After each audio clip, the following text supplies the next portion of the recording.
Olá, sejam bem-vindos à nossa live falando sobre reencarnação. Essa é a sétima aula, ela está sendo gravada aqui no TikTok e posteriormente você está vendo no YouTube. Se você está vendo essa aula no YouTube, é muito importante que você deixe qualquer tipo de comentário, ok? Pode ser qualquer coisa, ajuda no engajamento, tá? E curta, qualquer coisa, tá? Aqui, se você está no TikTok, você clica em qualquer aba, parte da tela, vai subir coraçõezinho do lado direito, tá? A gente chama isso de tec-tec, né? E a partir disso eu ganho mais curtida e o TikTok entende que a live ela é relevante, tá? Bom, essa aqui é a sétima aula de um conjunto de aulas e vamos lá. Vamos direto para o ponto.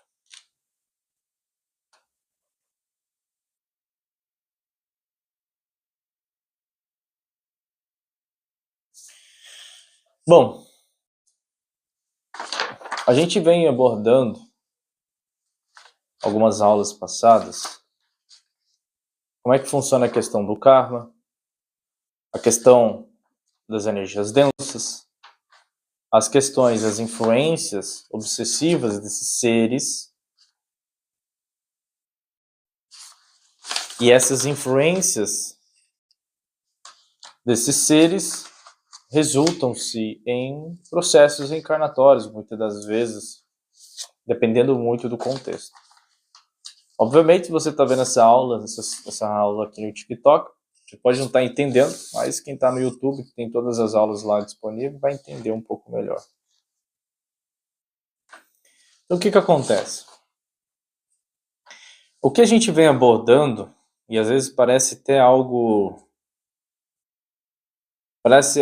muito hilário, né? Você fazer uma live e você falar sobre reencarnação e ter que trazer uma exemplificação muito simples da vida, mas que é muito profunda. A ideia central da vida é que você foi jogado aqui, você aceitando isso ou não, você surgiu aqui em um corpo. Esse corpo ele contém 50% de base do teu pai, genética, e 50% da base genética da sua mãe, ocasionando uma transferência genética. E a partir desse momento que ocorre essa transferência genética, esse invólucro, essa casca, esse corpo, cada um de vocês estão, nasce com predisposições genéticas. Ao menos que não exista um ambiente que ative esses genes, você fica tranquila. Mas, se tiver algum recurso no ambiente, sendo 51% ambiente, 49% a genética, esses genes que estavam adormecidos serão ativados. E a partir do momento que esses genes são ativados, todo o seu segmento de vida, existência, nesse corpo, vai ter certas restrições. Por que restrições? Porque o corpo vai ativar um gene, esse gene vai ativar uma sequência de cascatas químicas no seu corpo, que obrigatoriamente ele vai agir perante aquela cascata química. Esse processo alquímico que acontece no corpo resulta-se em interferências na construção ou na experiência dessa desassociação desse espírito para a matéria. E o que isso impacta na tua vida? As suas decisões, as suas escolhas, as suas motivações. E aí quando você se vê, você está preso, desorientado, desnorteado e confuso. Você se pega perguntando o que aconteceu para chegar nesse ponto da minha vida, dos meus resultados, das minhas relações e das minhas interações. E você começa a se questionar, se perguntando se existe um fator real das minhas escolhas, ou seja, eu realmente sou 100% culpado disso, ou existe uma tramóia, uma manipulação espiritual para que você chegasse naquele objetivo, para que você concluísse aquela meta e resultasse naquele movimento. Se você é como eu e questiona essas coisas e observa a vida e percebe que existe algo muito errado nesse processo, então essa live vai ser para você. Bom, quem está aqui no TikTok, como eu sempre menciono, é importante que vocês curtam a live, porque o TikTok ele está extremamente cansativo, porque a gente trabalha dentro de uma indústria satânica e vocês sabem, né? Tudo que vem desses bilionários dentro do sistema que a gente está não é algo que é para te ajudar, e sim para te influenciar. Então a curtida ajuda bastante. E quando você se pergunta que se existe algo, ou uma maracutaia, uma indução, manipulação, inclinação, algo que está de forma abstrata, oculta, silenciosa, induzindo a conduzir você a algo na sua vida, então esse é o jogo. E a gente estaria falando de reencarnação. Reencarnação não é muito aquilo que você diz assim, não quero mais estar nesse planeta. Não quero mais viver o que eu vivo. A reencarnação ela seria um ato de entender que você é apenas um resultado de um processo alquímico que começou muito tempo antes de você ter lucidez disso, onde as nossas mitologias que estão disponíveis para nós comentam sobre isso. E um dos percursores dessa cascata de consequências, popularmente conhecemos ele como Odin, dentro da mitologia nórdica. Odin, conhecido como o pai de todos, popularmente entendido dentro das escrituras mitológicas como alguém que tinha curiosidade de buscar entender o que está por trás das coisas. E essa motivação que alguns humanos têm em múltiplas áreas é advindo de uma cascata de consequências antecessores à própria origem do ser humano, que começou em seres muito mais antigos do que nós, que muito menos eram seres biológicos como nós temos, como cachorro, gato, galinha, vaca, porco, e o próprio ser humano. E que dentro dessa mitologia nórdica, onde esses seres que viviam dentro do sistema de Igris, Brasil, né? Eles eram elfos que tinham um cunho intelectual que até então não havia sido desperto. E a partir desse processo foram ressaltando e resultando em expressões que hoje o ser humano entende. Então todo ato do ser humano buscar a verdade, todo ato do ser humano se dedicar uma existência toda a manifestar uma verdade, aquele ato que o ser humano tem de persistir em algo, que popularmente a gente chama de teimosia, aquele ato do ser humano conseguir juntar peças de informações distintas, que popularmente chamamos isso de pessoas com raciocínio rápido, ou desenvolvimento cognitivo mais apurado. Todo esse porquê, cada movimento, cada decisões, cada apetrechos e qualidades, virtudes que o ser humano tem, de olhar para um próximo, poder se solidarizar, ou sentir empatia por aquele ser humano, ou o ato dele se dispor a passar um conteúdo, o ato dele se dispor a ajudar uma pessoa, esse ato, consequências que o ser humano tem, é só um resultado. Leandro, seja bem-vindo, irmão. Obrigado pela presença, obrigado pela presença de cada um de vocês. Tá? Estou aqui concentrado criando a linha de raciocínio, porque as nossas aulas não são através de um de um texto, né? A gente vai criando aqui em cada momento e, dependendo das perguntas, a gente introduz isso dentro do contexto. Então, quando você começa a se questionar o porquê que o ser humano... Seja bem-vindo, Groot. Gratidão, irmão, pela presença. Bom dia. Se você se dispôs a tentar compreender isso, algumas respostas vêm até você. E a reencarnação é exatamente isso. A reencarnação ela não passa de um conjunto de consequências que poderíamos dizer como cascatas de ação e reação, e ação e reação, reação e reação, que resultou-se um invólucro, um corpo, que cada um de vocês estão aqui hospedados temporariamente, por isso que a gente chama de personalidade temporária. E essa personalidade temporária, ela está sem saber as regras do jogo, ela não tem noção nenhuma de como funcionam as leis universais. Entretanto, existe um conflito muito grande da ciência tentar comprovar as coisas,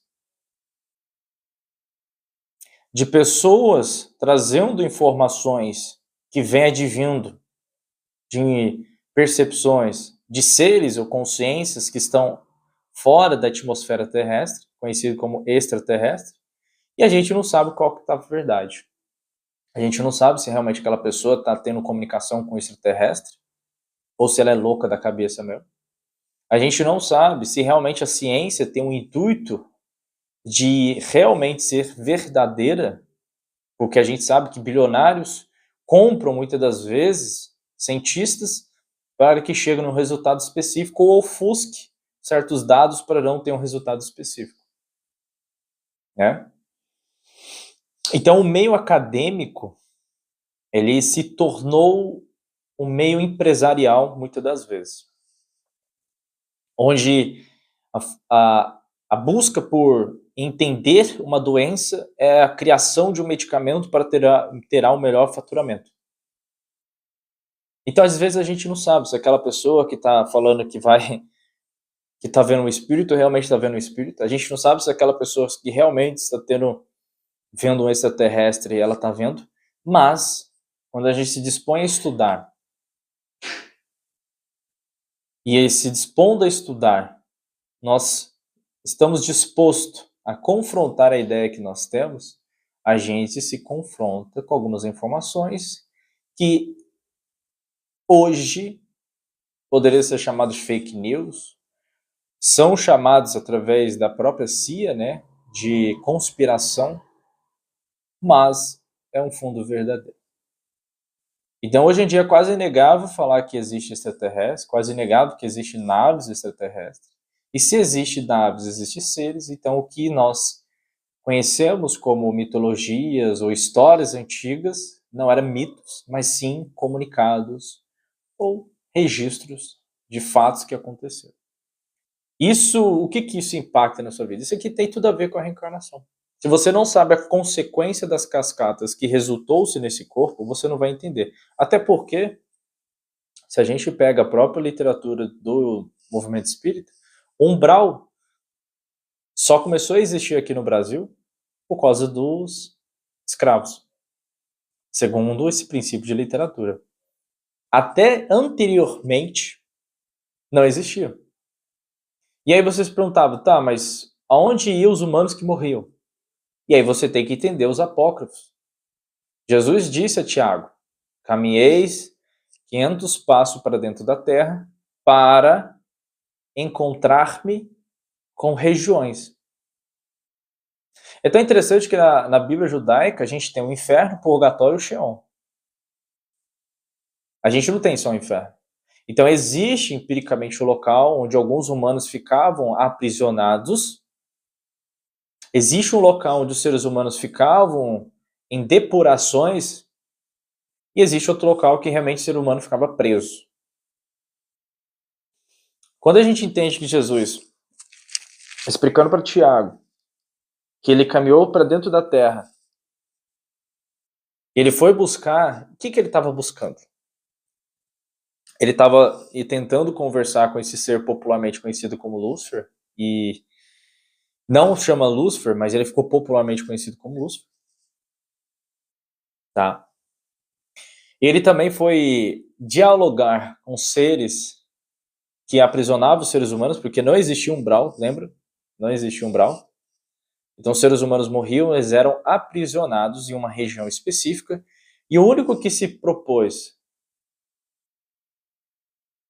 a tentar fazer isso foi o rapaz que popularmente conhecido como Jesus.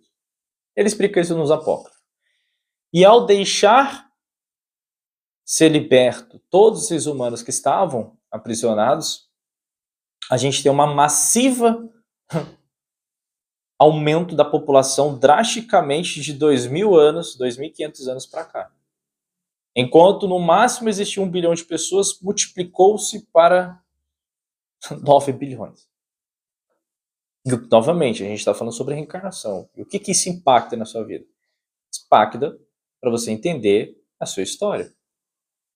Isso impacta para você entender a sua narrativa. Porque se você tem humanos que ficaram presos durante muitos séculos ou milênios, empiricamente, se esses humanos estiverem sobre a sua primeira manifestação justamente desses 2.500 anos para cá, esses humanos dificilmente terão uma cognição de compreender certos assuntos. Não é porque eles não têm capacidade, é porque o que a gente vem explicando, os espíritos que animam cada um deles não têm essas informações. Então eles são cru e virgens.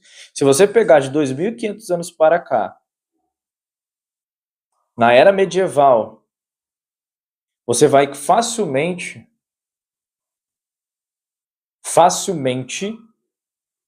entender que acessar conhecimento era algo extremamente impossível. Hoje não é. Hoje você pode ver um doido em uma live, no conforto da sua casa ou no horário de almoço do seu trabalho, ele trazendo informações que você demoraria anos para chegar nessa conclusão. Mas pelo fato de ter uma facilidade absurda, as pessoas elas acham ou acreditam que essas informações elas não são reais. Então, a reencarnação ela tem a ver com muito mais coisas que antecederam a existência dos seres humanos para depois da existência dos seres humanos. Então, como é a nossa 7ª aula, e aí a minha intenção é finalizar esse tema aqui, porque já está ficando cansativo falar sobre isso, e não porque não tem mais assunto, mas é porque se eu for falar, vai fazer muitas horas e o intuito não é esse. Fernanda, bom dia, seja bem-vinda. E Love-se Palmeiras, gratidão pela presença. Na verdade, não é que o ser humano está limitado mentalmente, ele está doente cognitivamente. Então vamos fazer assim. Vamos colocar aqui como umbral. Se você quer entender um pouco sobre as questões dessas regiões infernais, lê Inferno de Dante. Tá? O Inferno de Dante, que é aquele poema, fala muito sobre isso. Mas boa sorte para ler, porque é bem complexo. Então aqui você vai ter um umbral, certo? Esse umbral, ele seria basicamente assim, ó. Você pode pegar as imagens do Inferno de Dante, que vai ser a mesma coisa. É como se fosse um funil. Cada linha representa como se fosse um setor ou uma camada.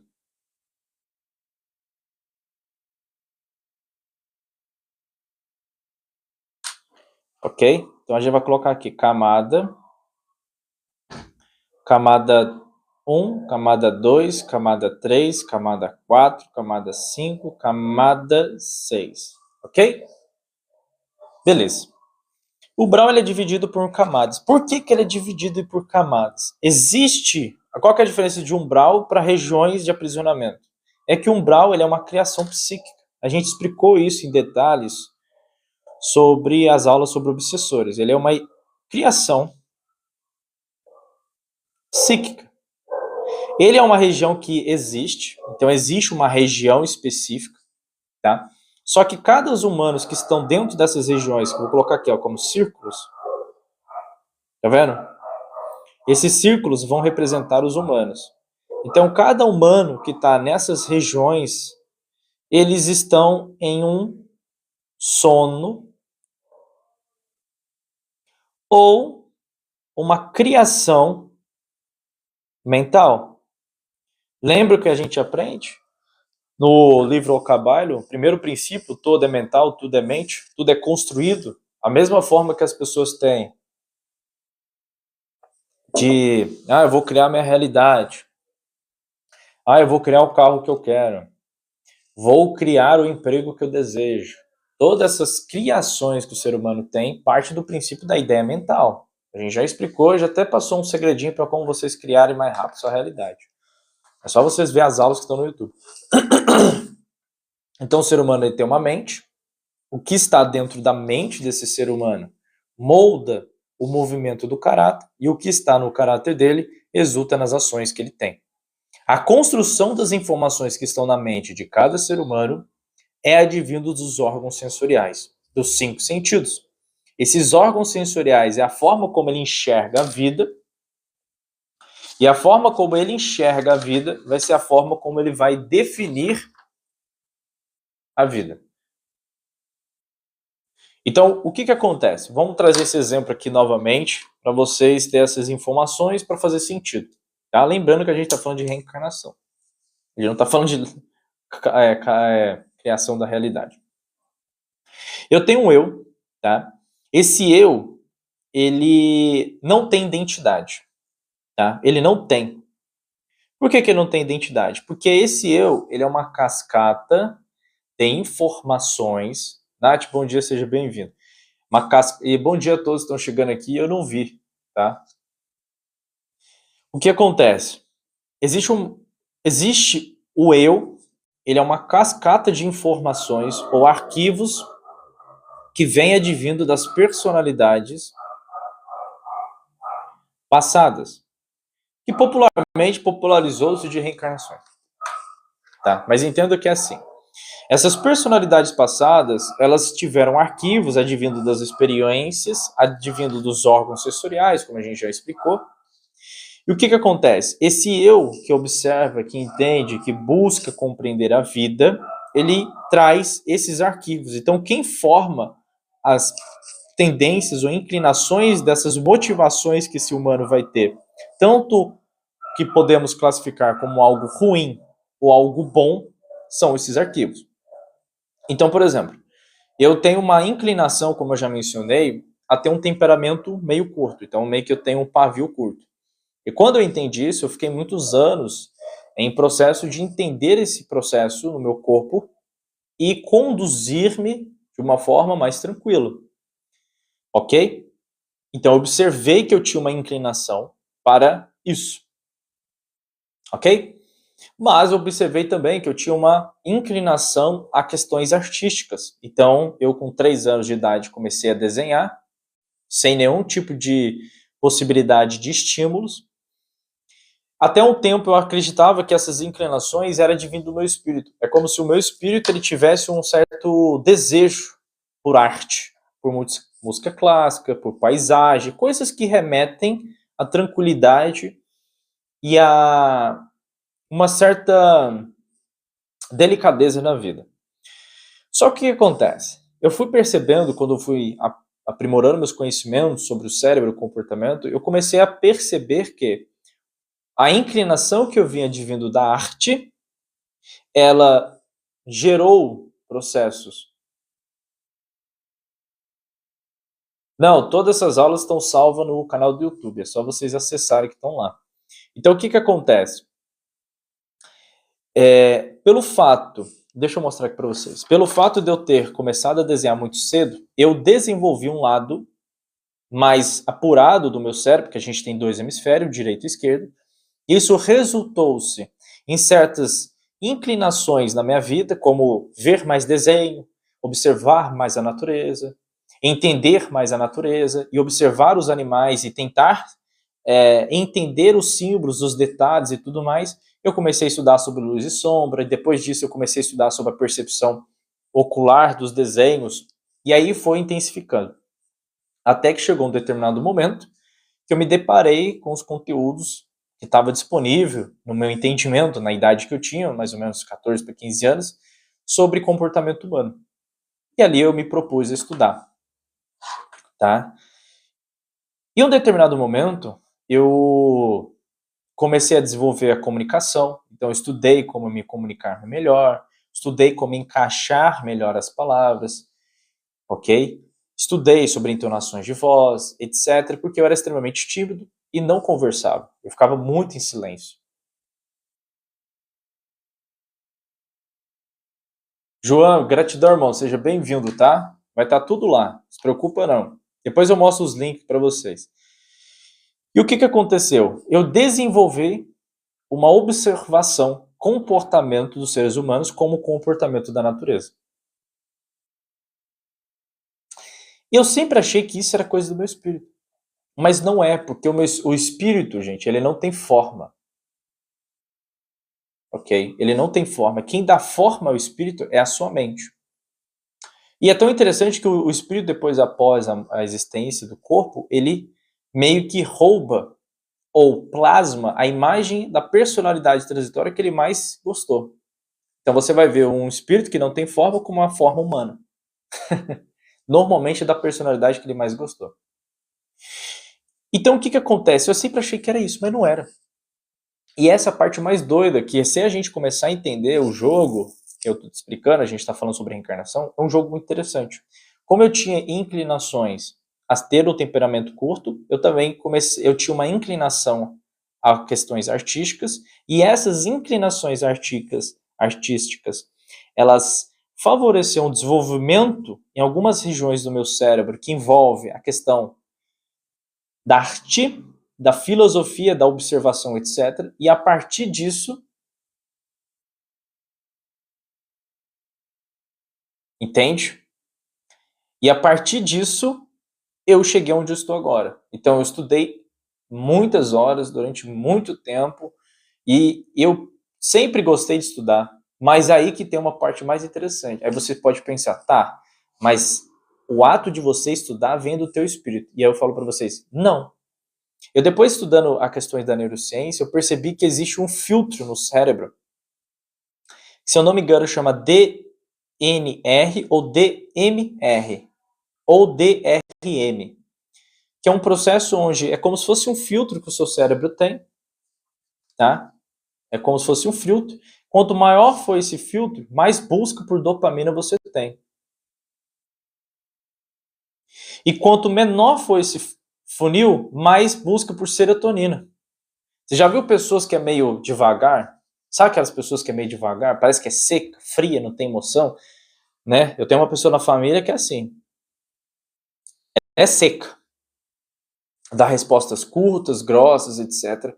E eu comecei a perceber que ela busca serotonina. E é interessante que ela dorme pra caramba. As pessoas que buscam dopaminérgicas, que a gente chama, ou busca por dopamina, são pessoas mais inclinadas aos vícios. E eu tenho uma inclinação muito forte ao vício. E muitos de vocês vão entender que vocês também têm. Só que o que eu fiz? Eu peguei isso e comecei a estudar. E aí eu viciei em estudo. Mas, se eu me propor a usar qualquer tipo de recursos que geram muita dopamina, eu vicio. Ok? Já tem pessoas serotoninérgicas que têm dificuldade de viciar. Elas não se viciam muito.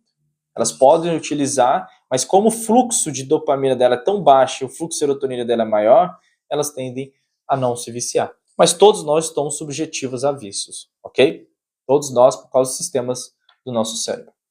E aí eu falei assim, cara, não é possível. Eu sempre achei que essas características eram do meu espírito, mas não é. Essas características são criadas. Então a Ju pode ser assim. Então o que que acontece? Eu comecei a perceber que, na verdade, tudo que eu achava que vinha advindo do meu espírito era uma inclinação, uma tendência que vinha advindo das personalidades anteriores, ok? E tudo aquilo que eu achava que era do meu espírito, na verdade, são consequências de ação e reação nessa vida que começou-se na infância. E aí você se pergunta, tá, mas você percebeu o que é do seu espírito? Eu já tive uma experiência, na verdade eu já tive várias experiências, mas eu vou relatar aqui para vocês. Eu tive uma experiência uma vez, foi 3 vezes. Essas 3 vezes que eu tive a experiência foi com a mesma consciência. Então, se você tem uma super facilidade em vício, você vai ser uma pessoa que pode viciar em academia, viciar em recursos egogênicos, né? Você pode viciar em bebidas, em cigarros, viciar em jogos, ou viciar em estudo, ou viciar em qualquer coisa, né? E assim, pessoas que têm essa facilidade, gente, a vida deles é muito complicada. Então é sempre bom ter o intermédio, ter alguns vícios, porque o cérebro, quando vicia em algo, ele sempre será um viciado. Então a gente tende a ter alguns vícios que são melhores do que outros. E a gente já abordou sobre isso. Mas todo vício, por consequência, é um vício. E nessa experiência que eu tive, eu conversei com uma consciência, e essa consciência ela me trouxe muito dos conteúdos que eu passo aqui. Porque tem muita gente que vira para mim e fala, cara, de onde você tira essas coisas? Como que você chegou nessa linha de raciocínio, etc. E aí essa personalidade me falou tanta, essa consciência me falou tanta coisa, que eu só fui entender o que ela me falou 10 meses depois, porque foi aí que eu tive o acesso a uma literatura que era assimilar com o que ele tinha me falado, e a partir do momento que o cérebro encontra uma informação que é similar de uma experiência que ele teve extrafísica, tá? Ele entende. Então é uma coisa que eu falo para vocês direto. Mesmo que, mesmo que vocês tentam ter acesso a consciências superiores à de vocês, pode ser qualquer uma, o cérebro precisa ter uma instrução. Se caso você for canalizar, incorporar uma consciência totalmente inconsciente, você não precisa de informação e instrução nenhuma no cérebro. A consciência que está utilizando o seu corpo para manifestar as informações através dos órgãos sensoriais não necessariamente está usando o teu cérebro para isso. Está usando o corpo e o corpo usa o cérebro. Ponto. Entretanto, todavia, se você estiver canalizando também. E até as informações que você tem no cérebro entram em conflito. Mas, se você é uma pessoa como eu, que não canaliza ninguém, que não incorpora ninguém, que é sozinho aqui, tenta se virar para fazer essas coisas, né? Porque assim, você que veio para fazer, você é jogado aqui e fala assim, ó, você tem que fazer. A gente te ajuda caso alguém te mandar uma magia pesada, caso sua vida estivesse se afundando muito, a gente te ajuda. Fora isso, você se vira aí. Que é assim que funciona. Essa é a verdade. Aí o que acontece? Você precisa ter instruções, informações no seu arcabouço mental, no seu cérebro, para quando você estiver ouvindo uma voz, percebendo um pensamento, advindo de um momento que você está estudando, você tem o discernimento intelectual de julgar que aquela informação pode ser uma obsessão, uma influência obsessiva, ou uma influência atmosférica, né, que a gente tem de propagação da informação e das ondas, etc. Interferência através de torres, dependendo do local onde você está. Se você está usando um fone Bluetooth, também tem essas interferências. Ok? Mas você pode ali observar as informações que estão vindo, certo?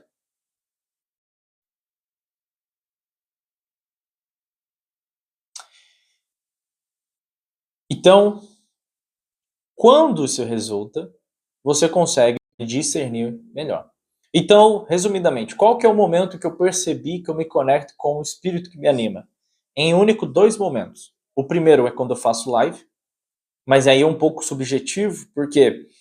Porque até um determinado ponto eu consigo trazer um pouco mais desse arcabouço mental do intelecto do espírito, juntando com as informações e instruções que eu tenho como ser humano, ou seja, eu pego as minhas dores, as minhas experiências e unifico com o conhecimento e trago para vocês de uma forma mais humana, ou uma forma humanizada. Porque se vocês forem ler os conhecimentos antigos, eles não são humanizados. Eles são informativos, instrutivos, direcionativos, mas não são humanizados. Ok? Então eu tento humanizar isso, pegando as minhas dores e a minha experiência, que eu uso aqui como exemplo. E quando eu medito. Só que na hora que eu vou meditar, eu não acesso o espírito que me anima. Eu acesso o silêncio. E o silêncio tá ali as informações. Ok? Então, assim, é as duas únicas formas que eu comecei a perceber. Então, para mim, fazer aulas, criar aulas, igual eu estou fazendo aqui, é um processo de meditação. É um processo onde eu consigo me conectar com o meu espírito. Eu posso estar pensando em outra coisa enquanto o meu corpo está falando outra coisa. Eu consigo observar o que eu estou pensando, pensar em outra coisa que eu estou falando para complementar o que eu estou falando por enquanto que eu estou falando. Ok? Por isso que às vezes eu dou uns trava. Porque aí eu penso, falo assim, não, vou usar essa outra linha de raciocínio enquanto que a minha voz está falando para outra coisa. Então isso acontece. Como eu faço isso há muito tempo, então eu já consigo perceber isso. Certo? Então, por que a gente está falando isso? Estou te dando exemplos para você perceber. Então esse eu, ele é uma consequência dessas personalidades antecessores, que a gente chama de personalidades passadas, ou ficou popularmente conhecido como vidas passadas, não sei porquê. Quando chega no Brasil fica tudo confuso, né? Essas personalidades antecessores, essa que vocês estão vendo essa aula, esse eu é uma consequência desses arquivos. Dei detalhes da minha própria experiência para vocês perceberem nas suas. Ele não tem uma identidade. A única forma desse eu ter uma identidade é quando ele se apega aos órgãos sensoriais. E quando ele faz esse apego a esses órgãos sensoriais, ele se apega ao ego. Por quê? O ego, ele é uma construção advinda dos órgãos sensoriais. Então, é impossível o ego não se apegar em nada. Por quê? Ele só existe, tá? Ele só existe respectivamente advindo dos órgãos sensoriais. Então, quando você vê algo, quando você ouve, quando você degusta, quando você toca, quando você cheira, esses mecanismos sensoriais do sistema nervoso capta as informações externas, introduz para o sistema nervoso central, depois compartilha para o sistema nervoso periférico e aí, posteriormente, pode se tornar um sistema autônomo. Então, existe um processo que ele faz ali, captação dessas informações. E aí compartilha para os setores, esses setores podem secretar hormônios, e é o processo alquímico que a gente vem abordando. Então, o ego, ele não consegue não apegar a essas coisas, porque ele é criado, forjado, através desses órgãos sensoriais. E eu vou te dar outro segredo. Quem decora as informações é o ego. Você só tem que, quando você estiver lendo uma informação, quem vai instruir essas informações é o ego. Por isso que é sempre bom, vocês estão estudando, vocês refletem, meditem sobre as informações para que esse eu hospedeiro possa pegar as informações que o ego absorveu e vocês trabalhem junto para criar uma linha de raciocínio.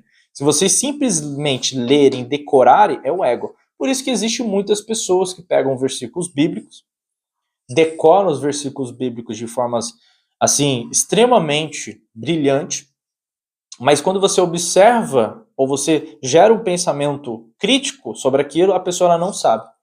Todas as respostas dela têm versículos.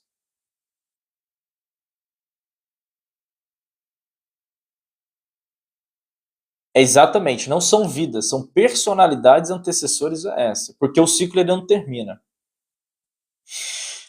E aí o que acontece? Como você pode ter pessoas no centro espírita que sabe, decora todas as partes dos livros espíritas, mas, novamente, quando você faz o questionamento, ela não consegue questionar aquelas informações. Por quê? Porque o ego decorou, ele usa o ego, mas não confronta o ego nas informações. Quando você confronta, é igual aquele, por exemplo, é igual aquele nutricionista. Ele só reverbera as informações que ele aprendeu na faculdade, mas ele não se propõe a questionar algumas coisas que a faculdade trouxe para ele. Pode ser na engenharia, pode ser na advocacia, pode ser na medicina, pode ser em qualquer área. As pessoas que questionam, elas desenvolvem um aparato mental diferente das pessoas que não questionam. Esses termos de questionar como as coisas funcionam, popularmente a gente chamava eles de filósofo ou profetas. Filósofos e profetas são aqueles que, advindo da observação da existência, eles observam-se os padrões, e advindo da observação dos padrões, eles falam, será dessa forma. Por quê? Porque quem eles trazem, ou como eles observam a realidade, existe uma consciência que antecede os órgãos sensoriais. Tá? É só você começar a perceber as coisas dessa forma, tá? Então, entenda como isso funciona. Então, o que acontece? Como esse eu não tem uma identidade, e aí o que acontece? Muito interessante, né? E esse eu, ele usa os órgãos sensoriais, aí o papai dele fala para ele assim, ó, filho, você chama Arthur, você chama Flávia, você, por exemplo, o João aqui, você chama João, ou Luan, era para ser Luan, né? Mas foi com o João. Então você é o João, por exemplo. Vou colocar o Carlos aqui que é melhor. Aí o que acontece? Esse eu fala assim, opa, então eu sou o Carlos. E aí registra, aí faz esse processo. E aí o papai fala, ó, você é um menino, tá? Ó, você não vai fazer isso, ó, você vai fazer aquilo. E vai construindo aquela narrativa. Essa narrativa cria esse apego, indispensavelmente, do que você não tinha identidade. E era para o seu pai virar para você e falar assim, ó, você é um espírito. Mas a essência do seu espírito vem de uma alma. A sua alma não tem identidade. Ela pode ser tudo o que ela quiser ter. Mas, se você não souber para onde você quer ir, qualquer caminho serve. Ninguém ensina isso pra gente. E aí o que acontece? Essa aí, ele começa a ter uma identidade, ele se apega com as informações que o ego traz para ele, e o ego é movido pelos sentidos. Ou seja, a interação do corpo ao ambiente. E essa interação do corpo ao ambiente geram memórias, e essas memórias é a realidade pessoal sua. Por isso que a sua autoimagem ela vem advindo da forma como você se enxerga. Ah, eu me olho no espelho, nossa, eu sou uma mulher muito bonita, eu sou um cara muito feio. Ah, nossa, meu cabelo ele não está arrumado, então logo eu sou uma pessoa feia. Nossa, meu cabelo está arrumado, logo eu sou uma pessoa menos feia. Esse julgamento, essa forma como você julga, intermédia as coisas, cria essa autoimagem sua, que é uma autoimagem pessoal. Por isso que você vai estudar, né, Bob Proctor, você vai estudar esses outras galera que fala sobre esse movimento da realização da realidade, de autoimagem, de conhecimento, né? Você pode pegar o Napoleão Hill, que ficou muito conhecido aqui no Brasil, etc. Toda essa galera, eles falam da mesma coisa. Né? O Bob Proctor, ele fala muito sobre autoimagem. E o que é autoimagem? É a forma como você se enxerga. É a informações que você nutre o seu cérebro, vamos dizer de uma forma muito simples, essa forma como você nutre o cérebro cria essa autoanálise que você tem sobre você. Então, se você escuta música falando assim, a mulher, ela vai sentar aqui, fazer isso aqui, vai fazer cá. Ou você escuta outra música falando assim, ai, saudade da minha ex, quero minha ex, minha vida, minha ex. Toda vez que eu tô triste é uma cachaça. O que vai ser sua autoimagem? Vai ser uma autoimagem que, dessa forma. E aí você vai criar uma personalidade onde essa personalidade tem uma imagem de você mesmo de X forma. E que forma é essa? É uma forma onde alguém vai ganhar dinheiro em cima de você. Ok? Alguém vai ganhar dinheiro. Se você enxerga a sua vida de que toda vez que você está triste, você tem que tomar uma cachaça, quem vai ganhar dinheiro em cima de você? A indústria do álcool. Se você vê no espelho e fala que você está gorda, não observando se realmente você está com a saúde deteriorada. Tem muitas pessoas que são gordinhas acima do peso, mas têm uma boa saúde. Isso não define especificamente. Agora, se a pessoa estiver obesa, aí é complicado. Tá? Ou como a pessoa que está muito magra, pode estar doente também. Enfim, alguém vai ganhar dinheiro em cima de você. Alguém vai. E agora existe o mercado espiritual. E aí que vem a parte mais interessante. Né? Deixa eu ver, Davidson. Eu hoje sou completamente o oposto da minha família, religioso por negar essas identidades. Ah, tá. Exatamente, Davidson. Exatamente, irmão. Esse é o grande macete, você questionar. Existe um exercício muito simples para você questionar. Eu vou trazer uma técnica que eu já usei muito e ela funciona muito bem. É o quê? É você pegar o seu celular, você grava, você falando coisas que você pensa. É uma técnica muito legal. Você grava você falando, por exemplo, eu tenho uma opinião sobre política, eu tenho uma opinião sobre pessoas, eu tenho uma opinião sobre isso. E aí você grava, faz um áudio ali de 10 minutinhos. Passa assim uns 15 dias, você estuda um pouco melhor sobre aquele assunto, etc, etc. Depois você ouve novamente o áudio. E é muito fantástico porque você vai ouvir o áudio de você mesmo falando e você vai falar assim, mas, pô, eu acho que aqui eu fui equivocado. Não, pera, aqui eu poderia ter detalhado um pouco melhor, porque a forma como eu deixei deu a entender que era isso. O que é isso? É um processo cognitivo. Por isso existe hoje a psicologia cognitiva, que é o ato de eu pensar sobre esses fluxos de pensamentos que tem na minha mente. E a partir desse momento, eu me aperfeiçoo cognitivamente. Anonimato. O que você pensa demais, você acaba se tornando? Exatamente. Por quê? Porque existe um processo químico no corpo, né, que a gente exemplificou isso na aula passada. Existe um processo filosófico, que é o quê? Tudo que você repete se torna um vício. Então, quem você é, ou quem você se torna, é um vício químico. É a liberação constante daquela química, daquele processo alquímico que tem no seu corpo.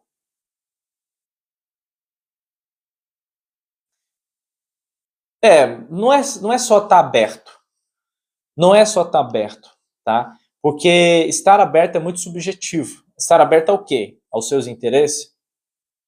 Porque não existe nenhuma informação no cérebro que te deixa completamente confortável o ato de você estar desconfortável. Então, uma informação que deixa você extremamente desconfortável, o cérebro ele tenta distanciar. Então, a busca pela verdade, ela é algo extremamente dolorosa. Aquele momento que você tem de você estar estudando, você estar se empenhando, e aí você questiona o que você ficou horas. Eu, por exemplo, já fiquei 30 horas estudando uma coisa, 40 horas estudando uma coisa, e quando eu fui ver, eram 11 páginas de um livro. Por quê? Porque eu fui. Não, o livro falou isso, tá, mas eu quero ver da onde, qual que é a base. Aí eu fui lendo. E você vai entrando, você vai entrando. Quando eu fui ver, eu fiquei extremamente cansado. É cansativo fazer isso constantemente. Ana Flávia, boa tarde, seja bem-vinda, tá? Meu pai era espírita e eu não acreditava por conta de aceitar tudo isso e de reencarnar. Então, a reencarnação vai muito mais profundo, né? Nos vídeos que faço no YouTube é meio que isso, depois de 10 dias por aí. Exatamente. Eu consegui ter conexão melhor com meus pensamentos após entender melhor sobre o hermetismo. O hermetismo ajuda bastante, né? Os princípios. Né? A gente já falou sobre o hermetismo já, aqui introduziu a base deles. Então, o que eu quero dizer, exemplificar para vocês? Essa autoimagem que você cria devido a essas memórias que você tem da forma ilusória como você enxerga a realidade, vem da imagem que você cria de uma forma que alguém vai ganhar dinheiro. Você pode ter certeza. Você pode ter certeza. Alguém vai ganhar dinheiro. Alguém vai. Normalmente não é você. Ao menos que você usa esse mecanismo dessa necessidade que as pessoas têm de se autovalidarem, de entender a sua autoimagem perante os objetos das coisas visualizadas, que são os órgãos sensoriais, você ganha dinheiro em cima disso. E existe muita gente que faz isso. Muita gente. Muita. Tá? Muita gente. E a gente não vai entrar nessa pauta aqui, né? Então, é a forma como você enxerga. Então, o ego, ele seria como se fosse uma janela. Essa janela, você não vê a totalidade. Você vê partes, 1, 2, 3, 4. Você vê algumas partes da realidade. Ou seja, na PNL, nós entendemos que o mapa não é o território. Ou seja, a forma como você enxerga a vida não é a vida. É uma bolha. Ah, eu tenho. É uma bolha, não é a vida. A vida não é assim. Tá? Você vê uma janela. Quando esse eu está vendo a janela do ego, ele vê alguns trechos da vida. Ele observa alguns fatores da vida. Ele só dá ênfase a algumas coisas da vida. Mas quando esse eu deixa de observar as coisas como o ego observa, ou pelo menos ele entra nesse processo de análise, de observações, de inclinações, de percepções, e todo esse processo cognitivo que a gente vem abordando aqui, nessas inúmeras aulas, esse eu, ele começa a ter um questionamento, uma percepção que antecede o que os órgãos sensoriais dele passam. E a partir desse momento, ele meio que começa a ter uma certa intuição. E essa intuição não é advinda dos órgãos sensoriais, mas ele usa os órgãos sensoriais para observar essa intuição. Por exemplo, imagina que você agora começou a perceber o jogo. Lembrando que a gente está falando de reencarnação, tá? Imagina que você começou a ter uma intuição de que uma amiga é traiçoeira. Você teve uma intuição, algo que você antecede, porque os seus órgãos sensoriais acha aquela pessoa muito legal, muito bacana.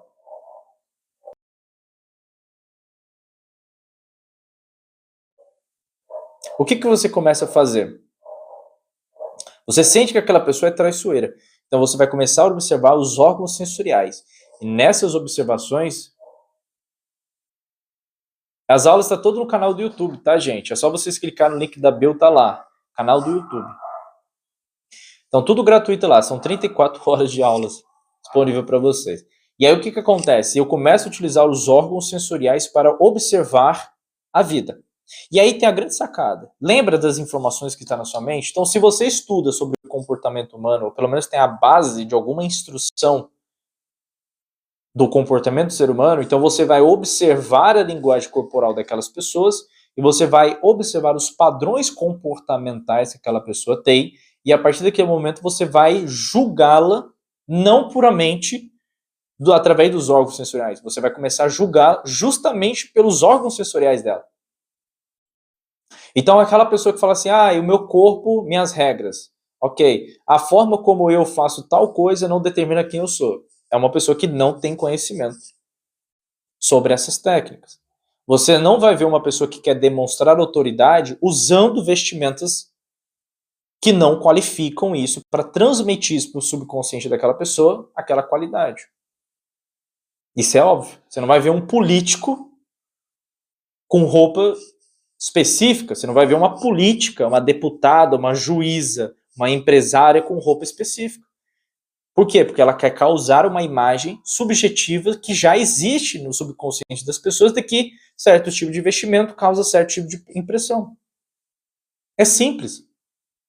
Como certa entonação de voz, certas introduções de palavras, certas introduções de conteúdos. E é tão interessante que você, dentro dessa construção da narrativa, você não pode falar a palavra mas no final de uma frase, porque o mas, ele deixa entender na mente de quem está vendo aquilo que tudo que você falou anteriormente não tem importância. Ou você usa estrategicamente, ou você usa desvalidando, não validando justamente o que você vem falando anteriormente. Então existe todo um processo de comunicação muito chato. Sim, Davidson, a gente percebe que sim. A gente entende que existe uma certa urgência e existe um significado oculto dos números. Obviamente que isso não significa que aquele número específico está simbolizando aquilo. Tá? E aí seria bom você o quê? Você observar como estão os astros. Naquele momento, daquela hora, como que está o alinhamento astrológico e também, posteriormente, como é que está o alinhamento astrológico daquela semana ou daquele dia. Porque ali você vai perceber que, às vezes, há uma necessidade de observar um certo fluxo planetário que reverbera-se em pensamentos e conflitos existenciais ou movimentos ou ausência de movimentos na sua vida. Né? A gente tem um grupo de harmonização que você paga mensalmente para participar. Ele chama NAC, né? Grupo de Alinhamento Energético. O que acontece? A gente faz uma tiragem de tarô toda semana e orienta com os banhos de ervas, congruente com aquela energia da semana, e uma vez por mês a gente faz um tratamento coletivo.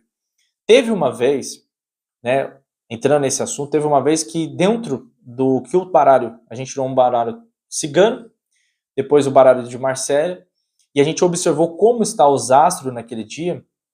A gente entendeu que naquele momento, naquela semana de 7 dias,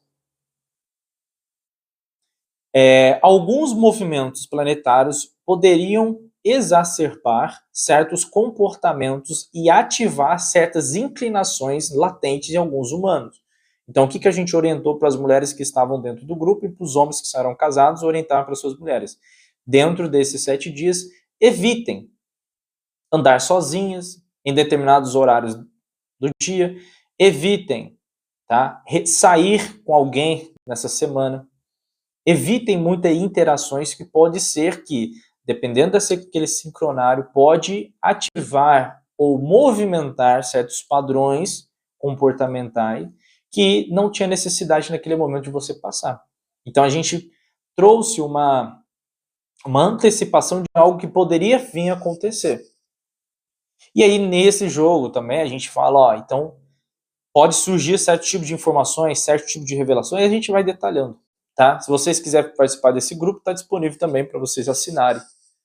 Tá bom? Quem quiser participar, vocês podem mandar mensagem aqui, ó. Vou deixar um balãozinho aqui, que a gente tem um balãozinho agora. Ok? Aí vocês podem mandar mensagem, quem quiser participar desse grupo.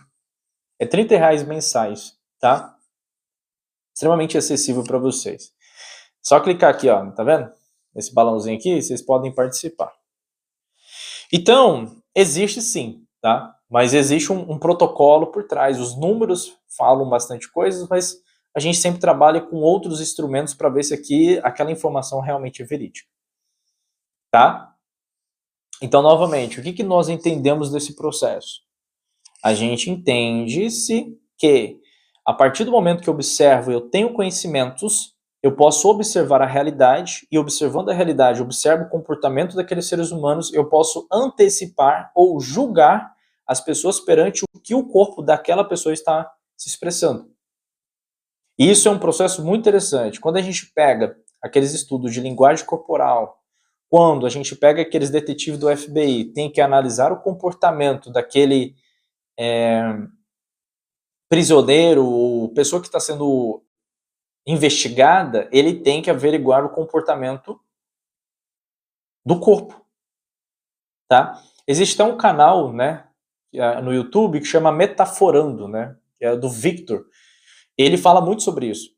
Então, vê qualquer vídeo do Victor analisando o comportamento de psicopata, de pessoas, etc, que você vai entender. Tá? Entende onde eu quero chegar? O que ele está fazendo? Ele usa as informações e instruções que ele tem no cérebro dele, ele pensa, avalia aquelas informações observando os órgãos sensoriais, então ele enxerga o comportamento da pessoa, ele trabalha os pensamentos dentro de uma lógica e ele avalia se aquela pessoa está mentindo ou não, porque o corpo não mente. Mesmo que a boca da pessoa fale assim, não, eu não fiz isso, o corpo evidencia que ela está mentindo.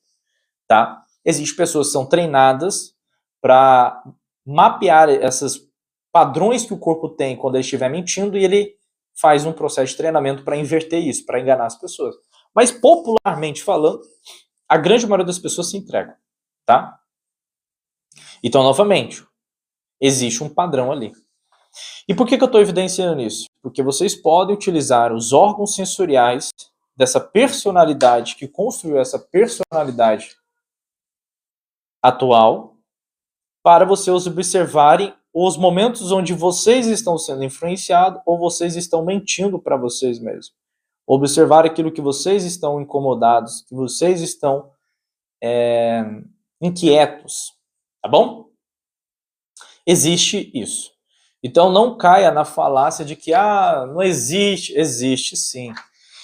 E todos esses padrões que a gente vem evidenciando, esses arquivos, que tudo isso que eu estou falando dessa personalidade atual, ela se torna arquivos, e esses arquivos nessa personalidade vêm dessa personalidade atual, mas na próxima personalidade esses arquivos são transferidos.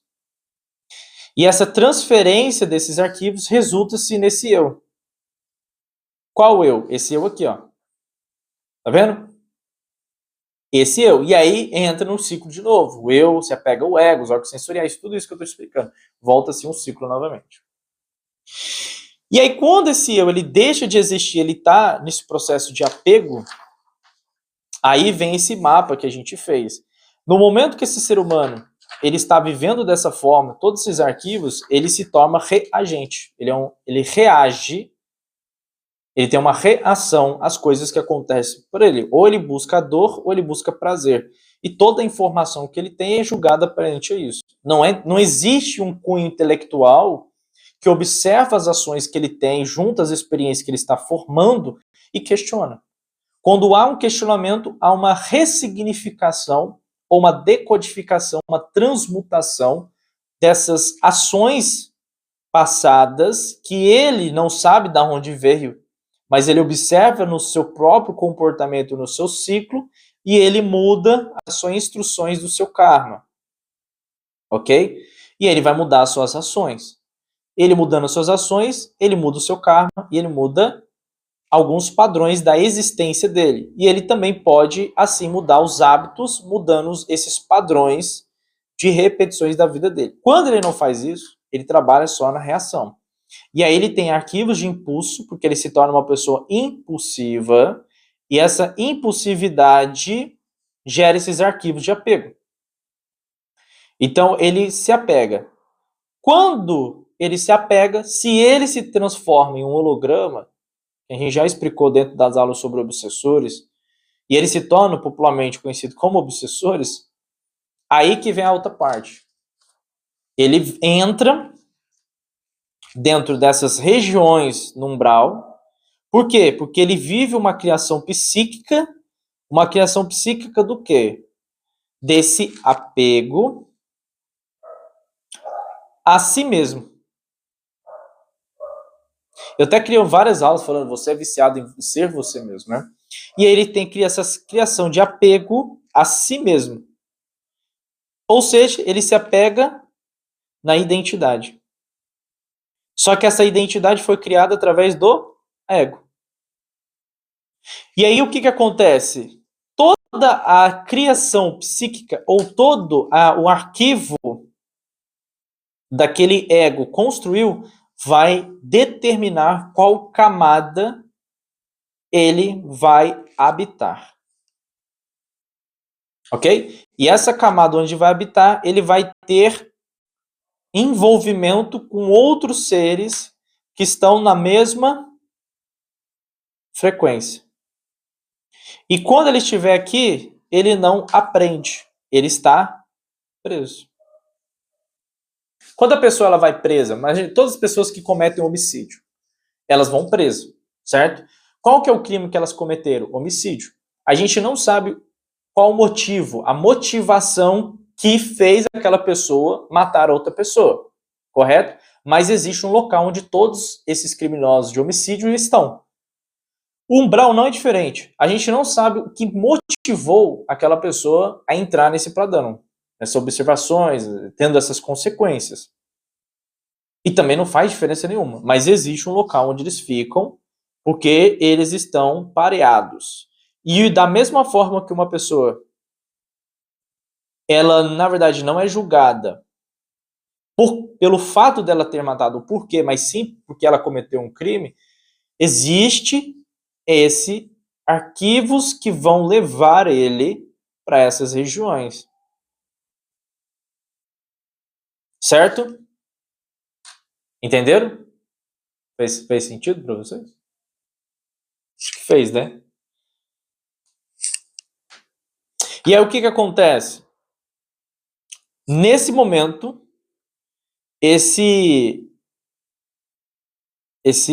essa personalidade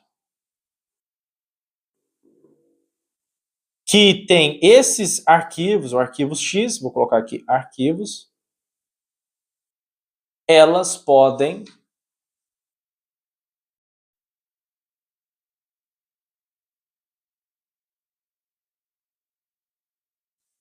Egi, seja bem-vinda, obrigado pela presença. E aí o que acontece? Essas personalidades têm esses arquivos específicos, o que acontece com elas?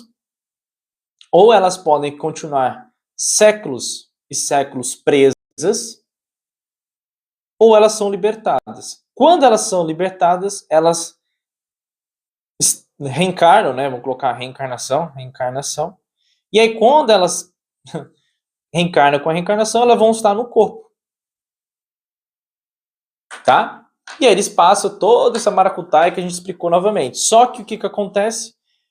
O que eles trazem? Eles trazem esses arquivos aqui, só que como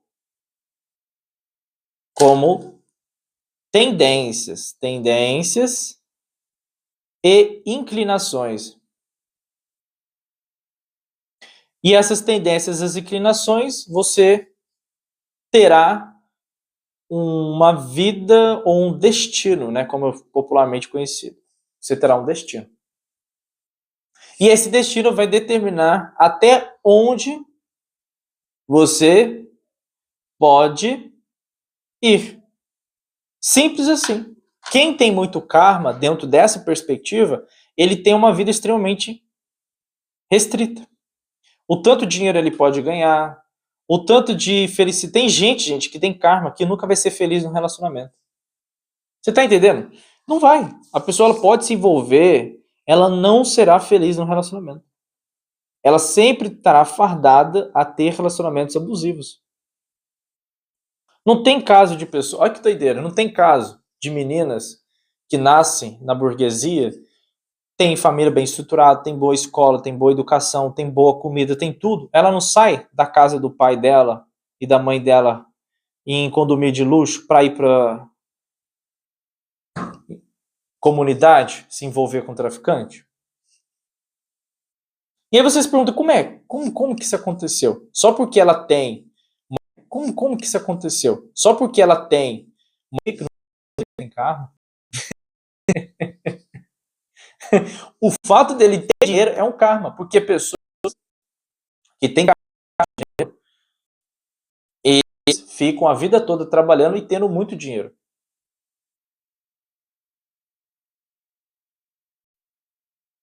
Não existe um contrato específico do karma, Davidson. Eu não gosto de observar dessa forma, porque ninguém vai te julgar o seu karma. Quem vai se lascar é você mesmo. Para com você mesmo.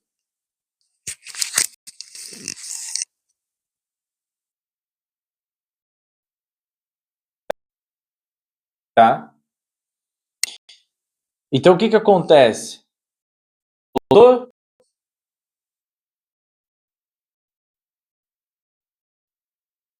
Estão me ouvindo? Estão me ouvindo? Voltou a ouvir? Alô, alô? Testando.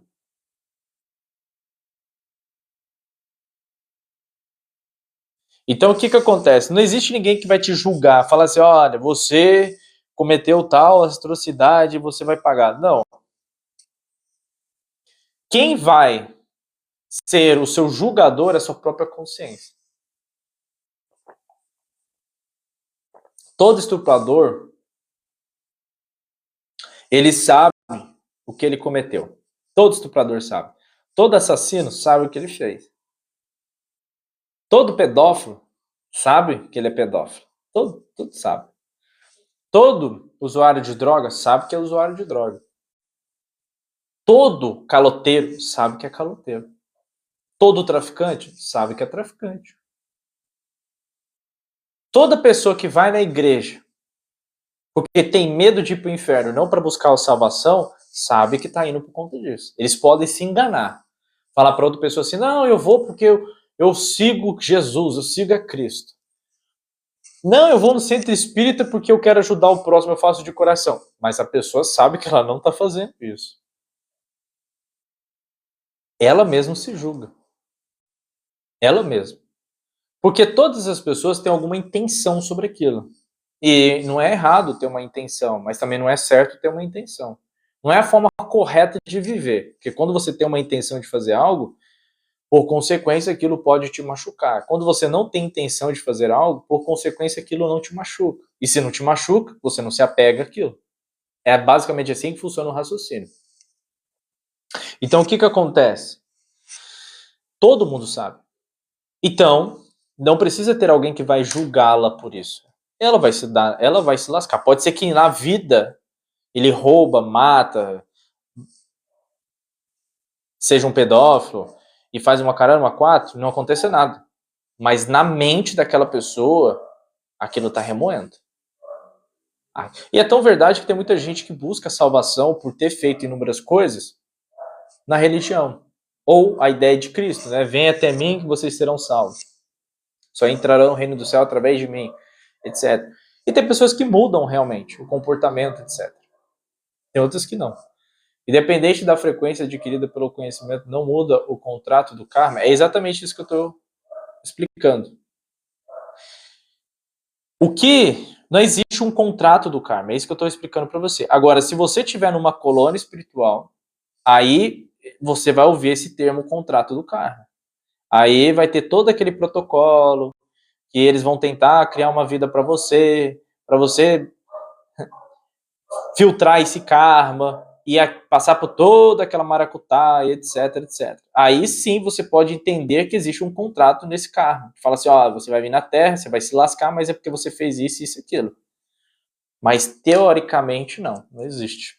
Você mesmo se culpa e você mesmo se julga. Agora, quem tem que projetar essa personalidade para descodificar isso é o espírito que anima aquele corpo. Se o espírito não sabe como fazer isso, ele precisa de ajuda. Aí entra as colônias.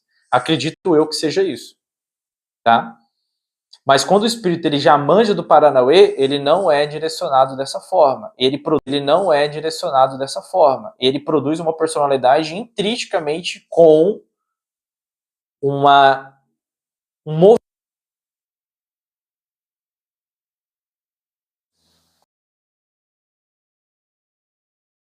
Certo? Bom, e eu acho que tá bom, né? Acho que não preciso falar mais sobre reencarnação, porque a gente já explicou tudo aqui como funciona.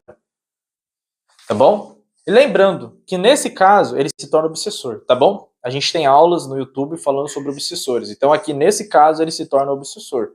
E aí, obviamente, se ele for um obsessor, ele vai para dentro de uma colônia, como a gente entende dentro da literatura espírita, e aí ele vai tentar se purificar ali, passando por um processo, ele vai renascer e etc, etc, etc. Lembrando, todo mundo tem um obsessor. Não se esqueçam disso. Se você trabalha dentro de um hospital, você vai ter obsessor. Se você trabalha dentro de um funeral, você vai ter obsessor. Se você maqueia, organiza o corpo para ficar bonito, para autópsia, também você vai ter obsessor. Se você trabalha com vendas no centro da cidade, tá?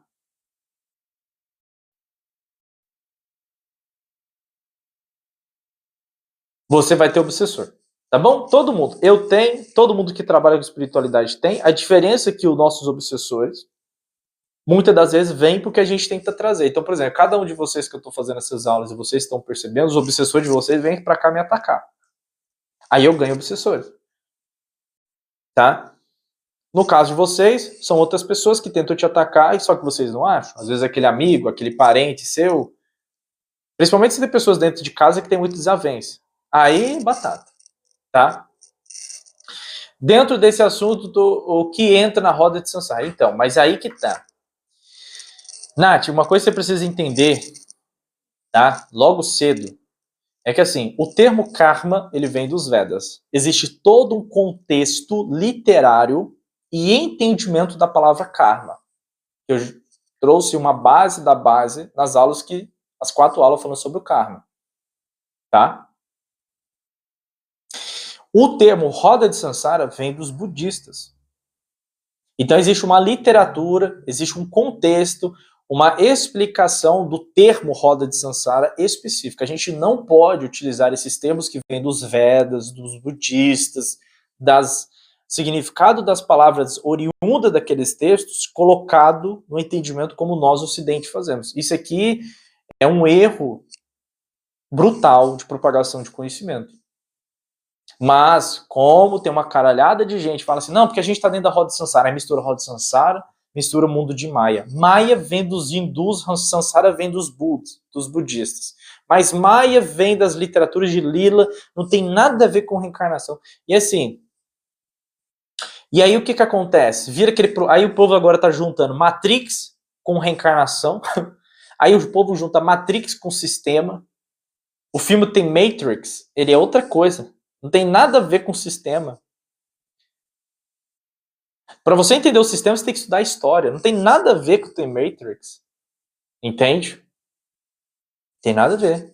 É só você estudar história e geopolítica que você vai entender como funciona o processo de barganhas que os governos fazem. Então, assim, não. Então, se você quer entender a roda de Sansara, você vai ter que buscar a literatura que fala sobre a roda de Sansara. Você quer entender o karma, você vai ter que estudar as bases que falam sobre o karma. Ah, você quer entender a reencarnação? Popularmente disseminada aqui no Brasil, você vai estudar espiritismo. Mas esses três termos não se unificam. Tá? Eles não se unificam. Eles podem ter parentesco. Tá? Exatamente, é igual falar, é igual eles colocam Enlil como Deus do Velho Testamento e Enki, enfim, aí vira aqui também aquela mistura. Então fica aqui no Ocidente misturou tudo. Misturou. É igual o Tantra. O povo acha que Tantra é você fazer uma massagem para a pessoa fazer você chegar no orgasmo. Yoga é só para você fazer posições do corpo para você melhorar as dores e tensões do corpo. Tem nada a ver. Existe toda uma maracutaia. O Tantra é um braço do yoga. Não tem como você fazer Tantra sem o yoga. Também não tem como você fazer o Tantra e o yoga sem a medicina da Ayurveda, que é os 9 ramos. Também não tem como você entender o yoga só fazendo os mantras. Você tem que fazer os mudras. E a filosofia yoga que eu passo para vocês. Mas não tem como você fazer o tantra sem saber disso. Então, assim, mistura. E aí o brasileiro já fica perdido. Entende? Fica perdido. Então tem muita coisa que está se misturando, muitos termos que estão se misturando. E a gente deve ser sensatos e falar, ó, esse termo vem daqui, esse termo vem de lá, mas se eu fizer um parentesco com as coisas que popularmente a gente entende, pode evidenciar em tal coisa na nossa vida. Bom, quem está aqui na live, deixa eu passar um recado para vocês, certo? Dia 28 agora,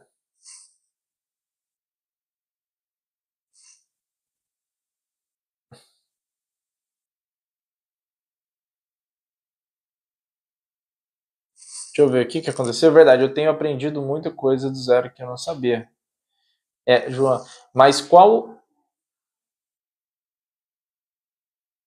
o assunto base para usar o sistema contra ele mesmo e fazer uma renda? Ô, João, eu não entendi o que você quis dizer, não, mas qual os assuntos básicos para usar o sistema contra ele? Ah, você quer ganhar dinheiro pela internet, né? Ué, eu vou te falar uma coisa. Uma coisa que está em ascensão é a IA. E uma coisa que vai levar o ser humano ao declínio também é o IA. A IA, de certo modo. Então, assim, usa a IA. Você pode usar a IA de múltiplas formas para ganhar dinheiro. Você pode usar tráfego pago, é muito bom também. Você ganhar dinheiro mais rápido. Você vai conseguir ganhar um salário melhor do que CLT fazendo tráfego pago. Gestão de ads também. Tem várias coisas que dá para você fazer que é muito fácil. De certo modo, se você caso que você queira sair do seu CLT para trabalhar a vida normal. Ali com tráfego pago, ajudando empresas do seu bairro, por exemplo, a fazer divulgação, pessoas das redes sociais, básico, tá? Sem você vender, você pode, eu também indico você, se caso você quiser, Você pode trabalhar como editor de vídeos, né? Que é um mercado que a galera não faz muito. Então, influenciadores gringos não têm bons editores. E às vezes você pode ganhar em dólar e ter um bom salário convertido para o Brasil. Tá? Editor de vídeo é muito bom também. Daqueles canal infantil e tal. Você pode se especializar nisso, tá bom?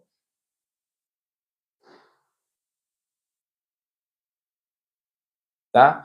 Mas eu ia no editor de vídeos, tá? Eu ia no editor de vídeos e aprofundava, buscava entender um pouco sobre essa questão de edição de vídeo e tentar achar um contrato de um gringo, tá? E aí você ganha em dólar. Eu acho que a forma mais interessante, eu faria um negócio desse, se eu não tivesse o conhecimento que eu tenho dentro dessas áreas. Eu faria isso. A ayahuasca é um modo de confundir ou pode ser ele pode ser relevante ao conhecimento, sim, Davis, muito, muito relevante. Só que a ayahuasca não é para branco. Vou... O que acontece assim? Você vai ver uma criança de 5 anos tomando ayahuasca, tomando isso aqui de ayahuasca. O código genético do índio é propenso a ele ter essa conexão mais profunda com a ayahuasca, tá? Porque o pai usa, a mãe usa, então o código genético dele já tem isso de ancestralidade. Só que o que acontece? O branco não tem. O branco, final de semana passado, foi tomar um chopp. Semana retrasada, comeu porco. 2 semanas atrás, estava no motel. Ou 3 semanas atrás, estava numa balada. Não é que você está dentro da sua própria mente. A forma como você interpreta a vida é a forma como você leva a sua mente. Ou seja, tudo que acontece externo de você é a forma como você julga as informações que estão dentro da sua mente. Então, trabalhe-se a mente, você trabalha a forma como você vê. Por isso que artes marciais disciplina a gente. Por isso que a academia vai disciplinar você. Você trabalha. Então, continuando o assunto, o branco não. O branco não tem no código genético dele uma propensão a ayahuasca aceitar aquela pessoa. E quando a ayahuasca não aceita aquele indivíduo, aí ele tá cagando, entendeu? Simultaneamente acontece. Vai na ayahuasca e fala, me limpei. Limpou do quê? A Anley Silva. De nada, irmão, seja bem-vindo. Ah, mas eu me senti mais. Não, você limpou do quê? A ayahuasca não quis você, por isso que ela saiu do seu corpo. Porque a lógica é, você usa a ayahuasca e não vomita. Você passa mal, você soa igual um porco e tal, mas você não vomita. É igual o rapé. Ah, eu uso o rapé para vomitar. Não, é porque o rapé não quer você. Porque a ayahuasca é um espírito. Um espírito, quando entra dentro do seu corpo, ele vai fazer aquilo que ele precisa fazer, mas você precisa ser digno daquele espírito ancestral da natureza que está dentro de você. Não é ele que tem que ser digno, é você que tem que tomar vergonha na cara e ser digno dele. E a gente existe um procedimento. Então, quando eu usei o ayahuasca pela primeira vez, eu estava 4 anos celibato, eu estava 2 anos sem comer carne. Uma semana antes eu fiz jejum só comendo água e pão. Nos 3 últimos dias eu comi fruta. 1 hora antes da ayahuasca, eu fiz meditação durante 40 minutos, me preparei, fiquei em silêncio, não conversei com ninguém, não toquei ninguém, não abracei, porque a galera tem isso, você tem que entrar num lugar, você tem que cumprimentar, abraçar todo mundo. Eu acho um saco isso, não quero trocar energia com o povo. E aí eu fiz a ayahuasca. Certo? Não vomitei, nada. Nada. Aí eu tive uma experiência transcendental ali, maravilhosa. Voltei pro corpo, fiquei triste, porque é isso que acontece. Depois, 1 semana depois, eu consagrei de novo, na virada do ano, e depois de 1 mês eu consagrei de novo. Depois disso, nunca mais consagrei. Aí depois eu fui consagrando o rapé. Então, assim, a ayahuasca ela é bem gostosa, mas o rapé ele destrói você. E o pólen se fala, parece que alguém está te socando. Mas são medicinas da florestas que você tem que ter um respeito para você utilizar. Eu tive um conhecimento do que acontece, mas nunca quero tomar, nunca mesmo. Tá. Não, se você praticar os conceitos herméticos, você não vomita na ayahuasca. Tá, você não vomita. Eu já acho que todas as pessoas que eu tive, conviveram comigo pessoalmente, eu ensinei os conceitos herméticos. Na hora que fizeram a utilização da ayahuasca, não vomitaram e conseguiram acessar regiões superiores. Porque a ayahuasca ela vai te testar. Então, assim, 90% do efeito da ayahuasca é você apanhando com você mesmo. É uma sensação horrível. Horrível. Mas os 10% lá é gostoso. Mas esses 10% você vai longe. Você sai do corpo, você acessa regiões superiores. Tá? É exatamente. Então, David, se prepara, entendeu? O que eu recomendo que você faz? Desparasitação, tá? Faz uma desintoxicação no seu organismo, começa já a fazer um jejum ali de 24 horas. Se você conseguir 72 horas para desintoxicar o corpo, excelente, ok? Prepara a sua mente para ver que você é digno, ela vai te testar. As pessoas que vomitam, cagam, essas coisas, são pessoas que não passaram do teste, porque a ayahuasca ela te testa, é um espírito que está dentro de você, ok? E aí o que acontece? Se você se entregar e você tiver força para aguentar o teste da ayahuasca, irmão, vai ser a melhor sensação da sua vida. Eu falo que ganhar. Quem trabalha com o mercado financeiro e consegue ter um alto faturamento naquele dia, tem uma sensação maravilhosa. Mas a ayahuasca é melhor que ter um bom resultado naquele dia. Entende? A ayahuasca é bem melhor. E abaixo do resultado. Então, assim, a ayahuasca é muito bom. Você pode consagrar rapé antes de você consagrar a ayahuasca, tá? Para você entender um pouco o que é essa sensação de ter um espírito dentro de você. E é bem legal.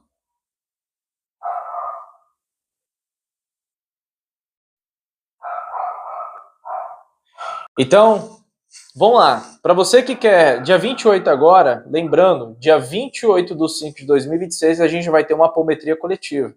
Ah, Davidson, se caso você quiser fazer uma apometria antes de consagrar ayahuasca, tipo uns 30 dias, 20 dias antes, é muito bom também. Porque também se consagrar ayahuasca com obsessor no seu cangote, irmão, é complicado. Tá?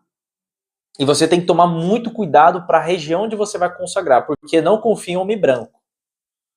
Fazer ayahuasca sem você saber onde você vai fazer é a mesma coisa que entrar em qualquer terreiro de candomblé. Eles podem roubar a sua sorte. Então você tem que ter a malícia, tá? Então o que acontece? A gente, dia 28/5 agora, a gente vai ter uma apometria coletiva. A apometria, como eu já vi agora, a gente vai ter uma apometria coletiva. A apometria, como eu já venho mencionando, vai limpar os miasmas, larvas astrais, o peso energético, tá? Astrais, o peso energético, tá? Você vai dormir melhor, aliviar um pouco mais essas dores que você tem na lombar, no trapézio, essas dores que você tem no joelho, nas articulações. Pode ser formas de pensamento pesando na sua corcunda aí, ok?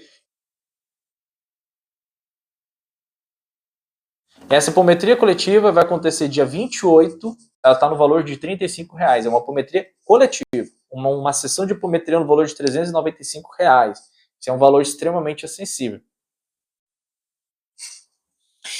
Então o que acontece? Não, mas quando você faz ayahuasca, você morre mesmo. Você nem lembra, você volta pro corpo, você não sabe nem como respirar. É um negócio muito doido. Você vai tão longe que você esquece. Você volta pro corpo, você tem que aprender a respirar. É muito, muito legal. Então você vai clicar aqui, ó, no nosso linkinho aqui, ó. Aí você vai entrar aqui, ó, apometria coletiva, tá vendo? Vocês clicam aqui e vai participar da apometria coletiva. Dia 25, valor R$ 35.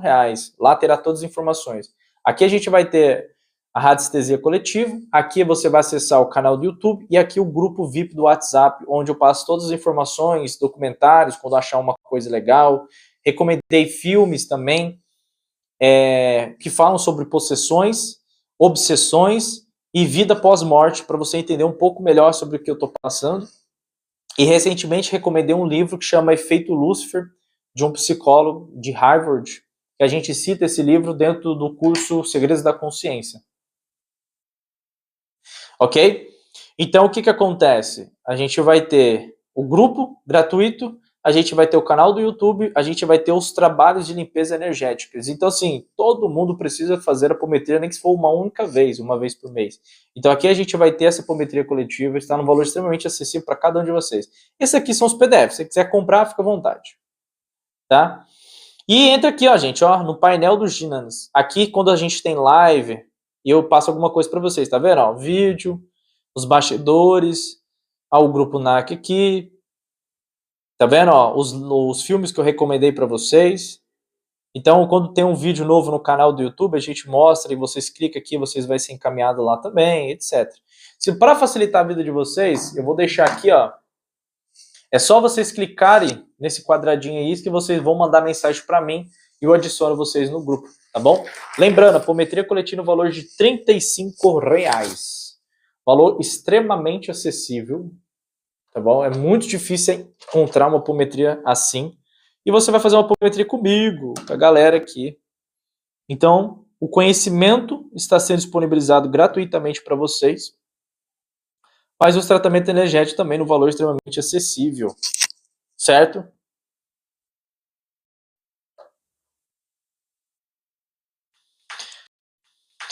Certo? Então é isso, gente. Muito obrigado. Fui, namastê. Tchau, tchau, gente.